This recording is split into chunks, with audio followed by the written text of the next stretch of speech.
So it's another day in this loony bin when you are listening to one theory but need to react in the other way. So the things that you're listening on the media acting conversely to what you need to do.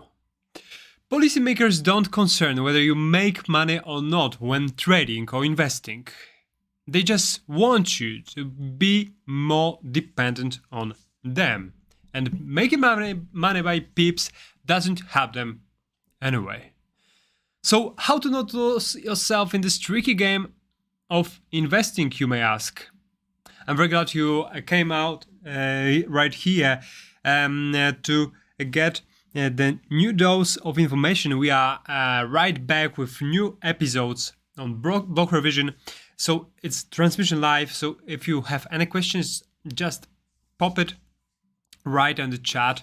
And after some technical issues, we are back. Hopefully nothing will interrupt this episode. So let's begin, as we have many topics to cover after that break.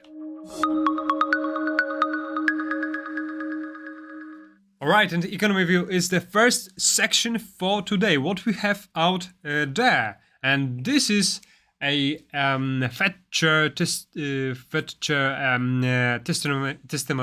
that came out today, and Wall Street slides after Mr. Powell has had its speech. So we can find that right now there is an increased odd that this 50 basis point rate hike in March is on the way. So investors seeing a near 40% chance of such a move from 23% before the remarks.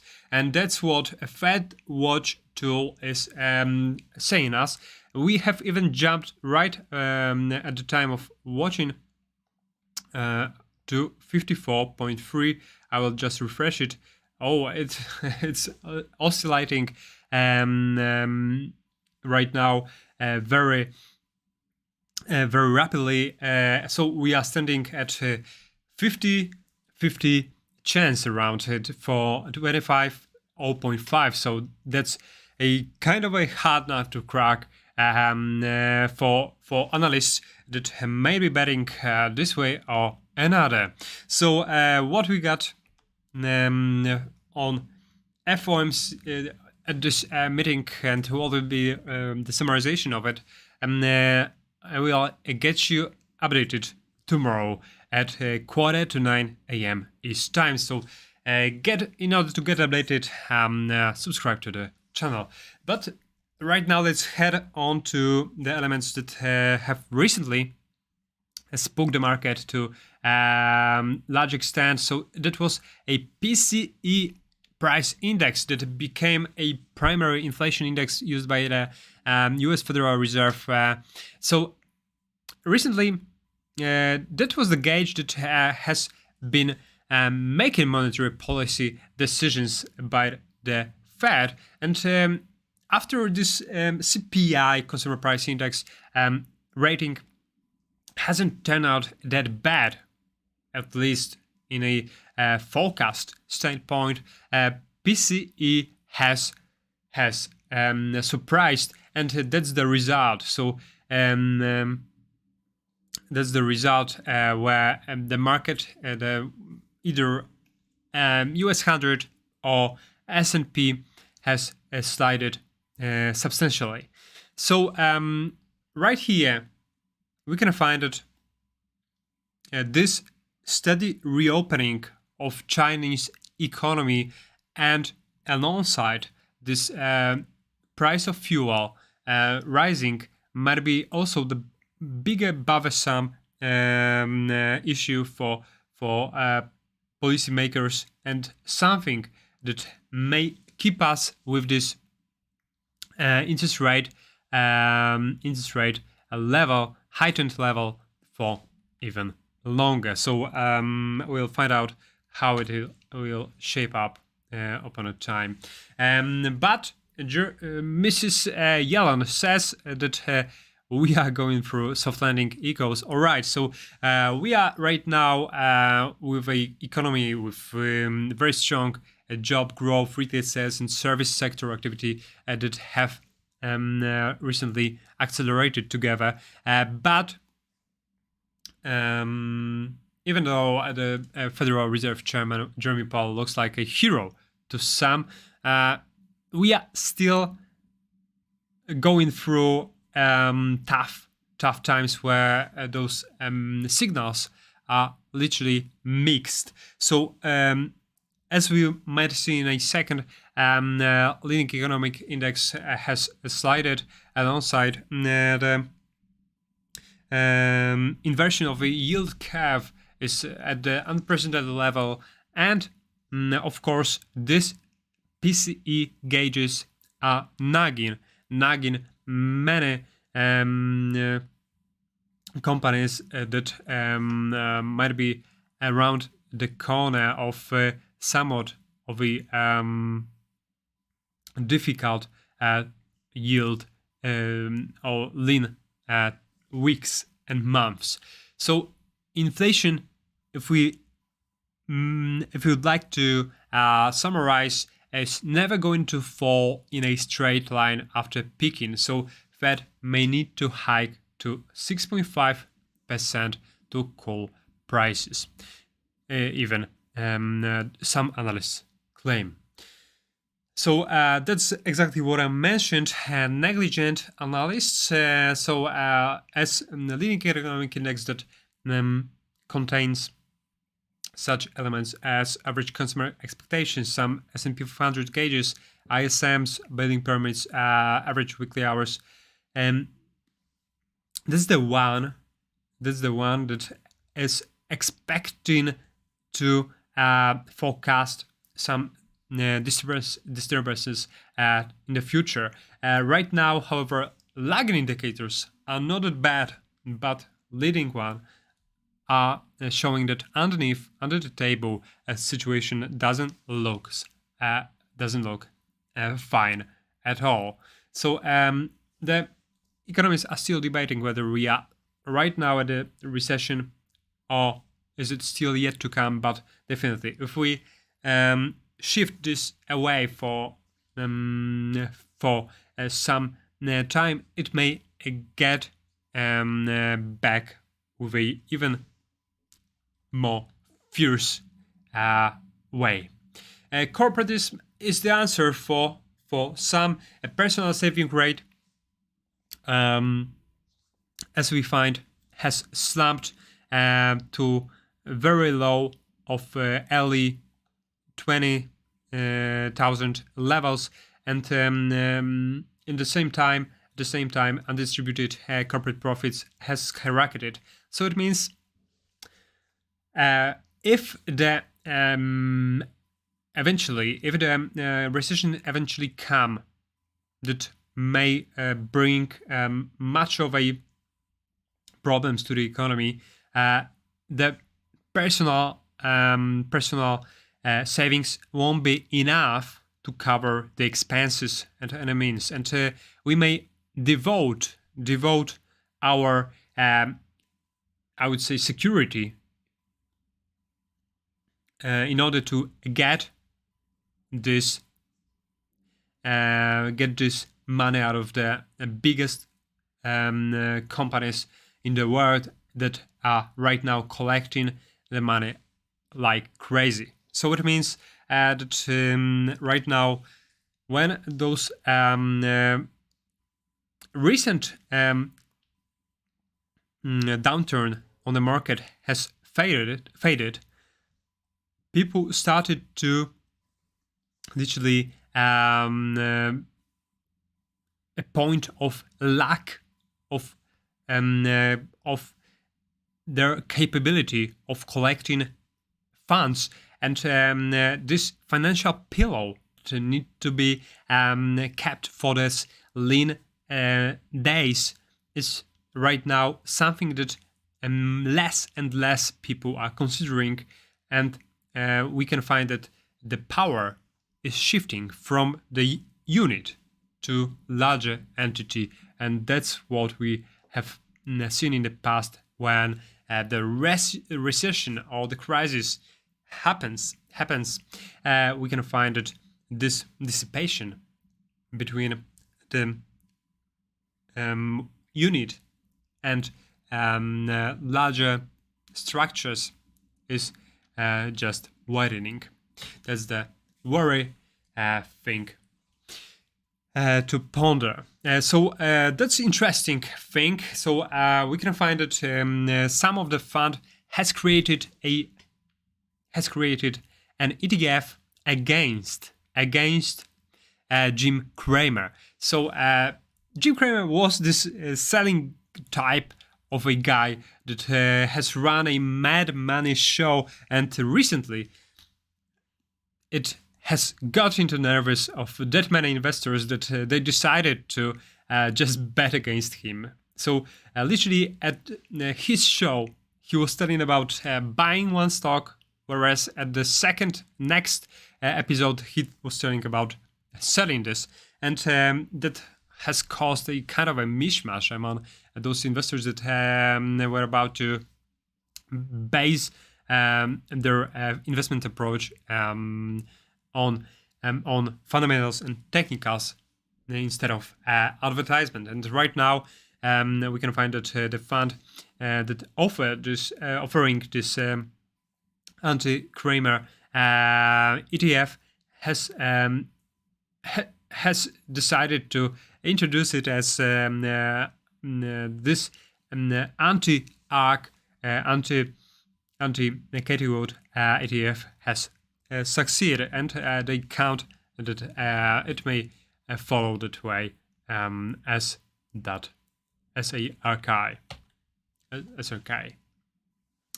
Right, so we are jumping to market outlook, and for this one we are right now, let's find out, getting to a charts and S&P 500 right now. Let's find out.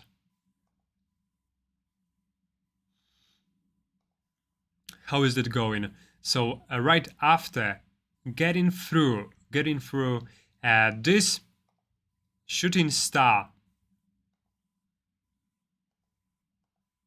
this evening star, right back on Monday, we are reversing the current impulse, and right now I'm more likely of going downwards back to where the FOMC meeting, interest rate meeting, might have its time. So we might be heading to levels of 38.8, and that's the basis case right after rejecting this level with a such strong way. However, this rebound was kind of strong, so we do expect to get SPX once again to the levels of 40.6 before return. So that's about very quickly of the markets, the general market, and right now we are heading to other outlooks. So average stock correlation is falling. That's what recently we've seen, and that means that whenever this divergence occur, there is more likely the stocks to slump. So when everything, the sentiment is rising, the breadth for the market is also improving. And right now, when it has started to reverse, we might have found that also that has entailed the sharp drive down on the major indexes. Earnings downgrades to resume. Yes, we do know that the forecast of EPS is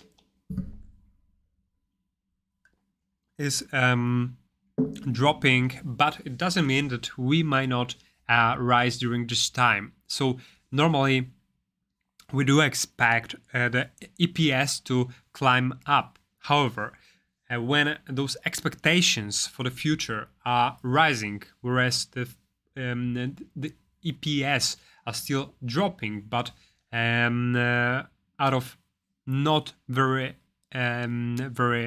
fierce momentum, it gives us a chance for a pivot.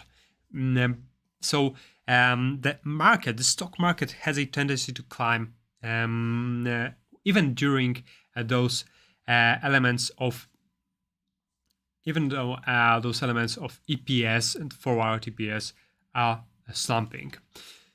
So this kind of to ponder, but not much to worry about. S&P 500 PE ratio right now is getting back to this 21.3 level, and by its momentum element, we may find that it's more likely that we may drop even to levels of 15 points. But it's not a technical analysis, it's just a indicator. So after this rise, we may see a kind of a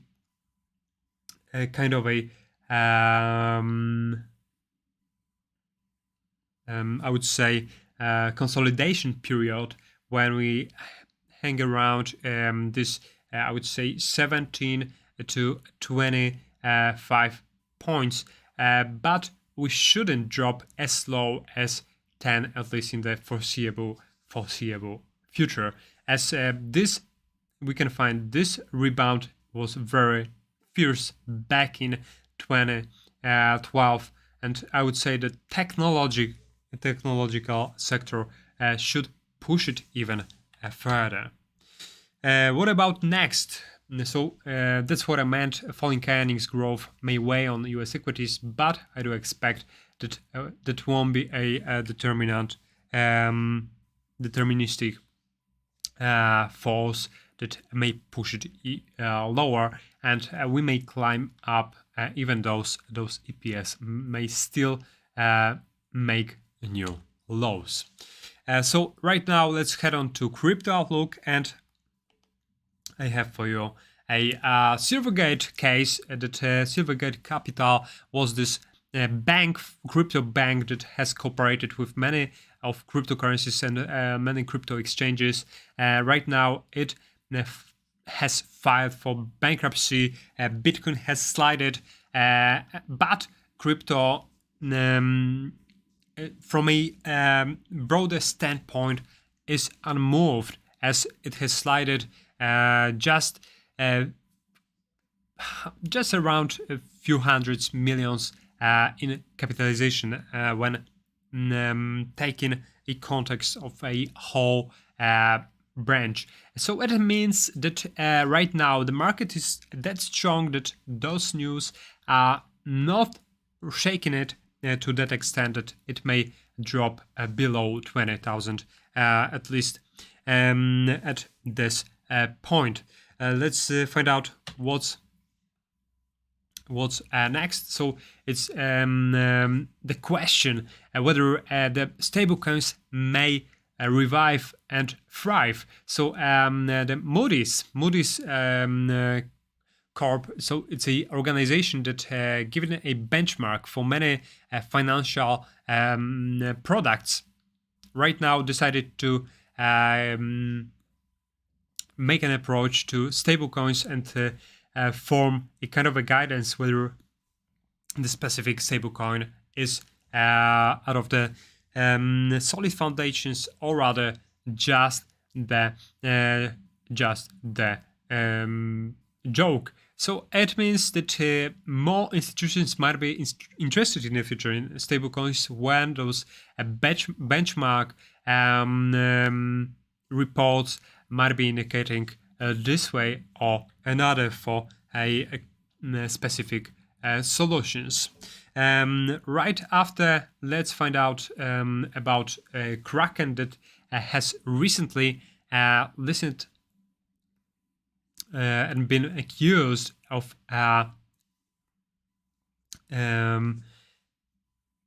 Securities and Exchange Commission that it may have offered its clients a securities that might be considered as unregistered stocks or something alike. And proof of stake is the method for running a network that became a popular choice for developers in recent years, and that was the one that demanded much less energy to maintain a network.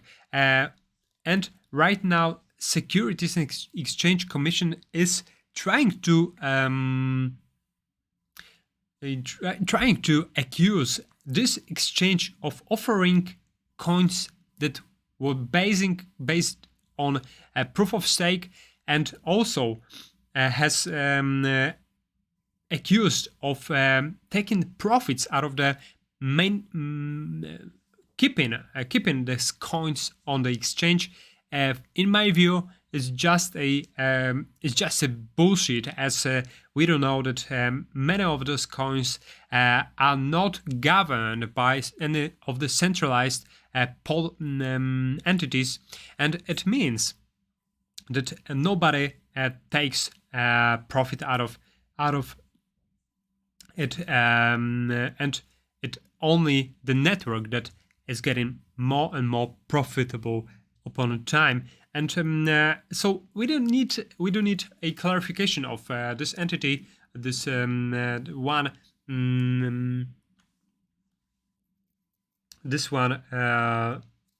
institution that is a kind of a guard of where the sector may eventually turn. So that's right now the thing to ponder. So the forbidden staking is the thing that need to be clarified, and I would expect that after also finding out what Mr. One second.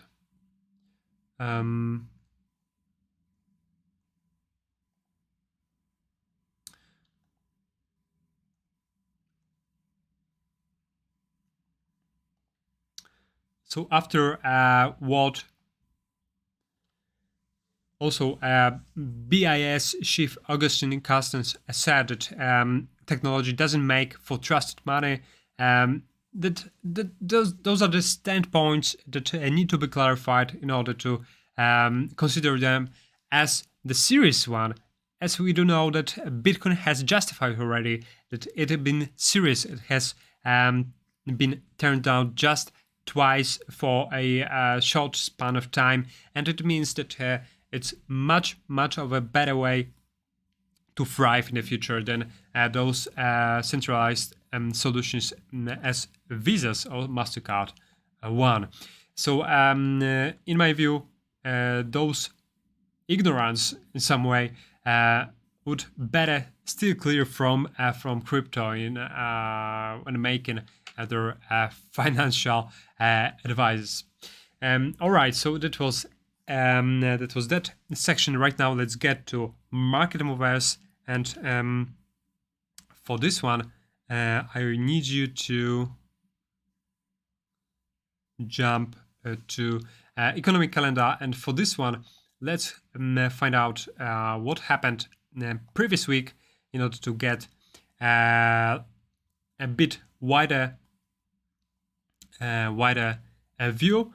So back on maybe find out.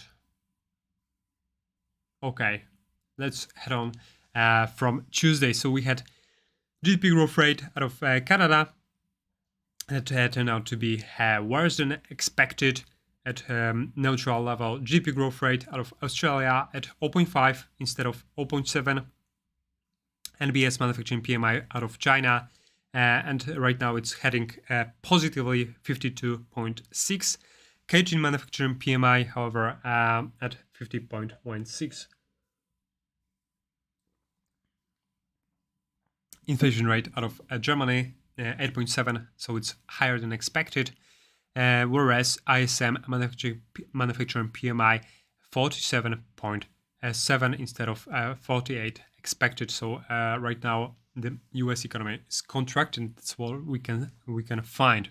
Right next, Thursday, inflation rate out of European Union at 8.5% instead of 8.4.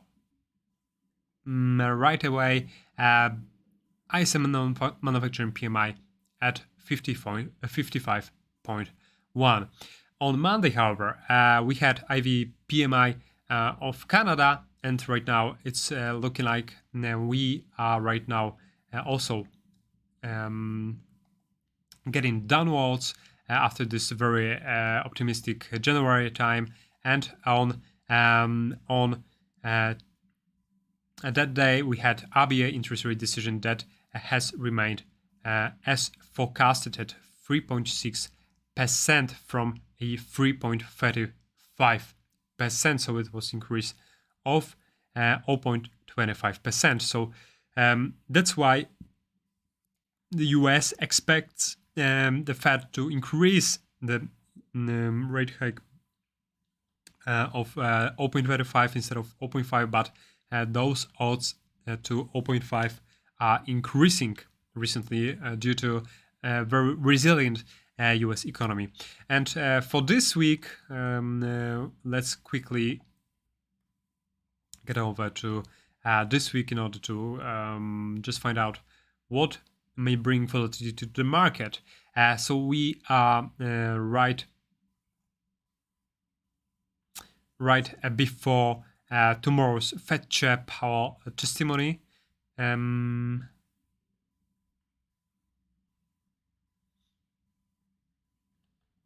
Is it right?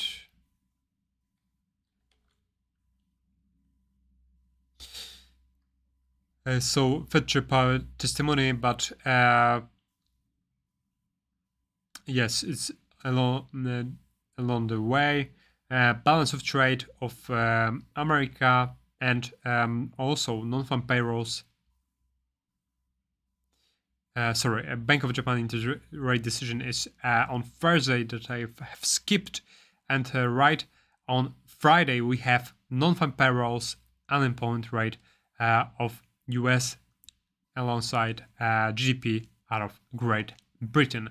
In terms of earnings calendar, let's find out quickly what happened back on Monday, 27th of February. We had Occidental Petroleum Corporation, and it surprised to the downside by 12%. On 28th of February, we had Target Corporation that surprised to the upside. So it's this retail industry is right now thriving. So consumer is really strong. Salesforce has also found that technological sector is right now in a robust phase, whereas Snowflake has slumped. So those small companies right now had a bit more difficult way to go through the economy. Broadcom and Costco has surprised to the upside on Thursday, whereas Curse Therapeutics has also surprised to the upside. And on Monday, March 6th of March, we had out of the most important Ciena Corporation that also has brought better results, and C Limited is along the way to publish it, and CrowdStrike is to bring over as well. So mainly 80 to 90% of companies are meeting their expectations, and it means that it giving the potentially power to further growth along the year. So that's a positive along the industry. And right now we are heading to a trade idea. So what we have out there, my proposition for this next few sessions is US 100. But in order to having US 100 to rebound and start another rally, we do need this to slide even further to around 12,000. So US 100 is right now in a uptrend out of the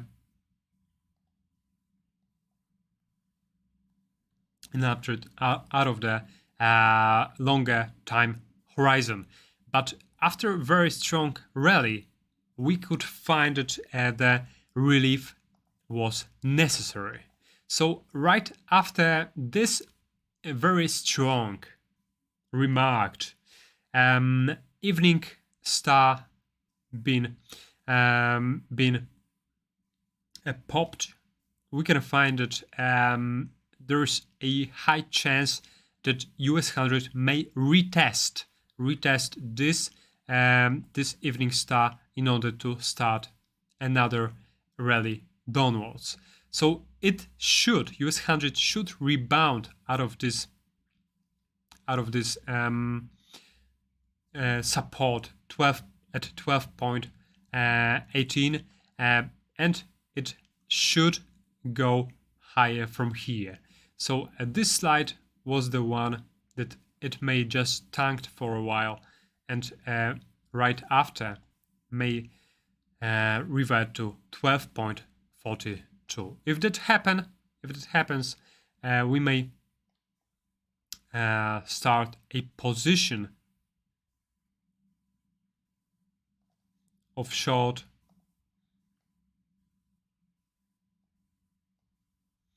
that may get us to that extension at least.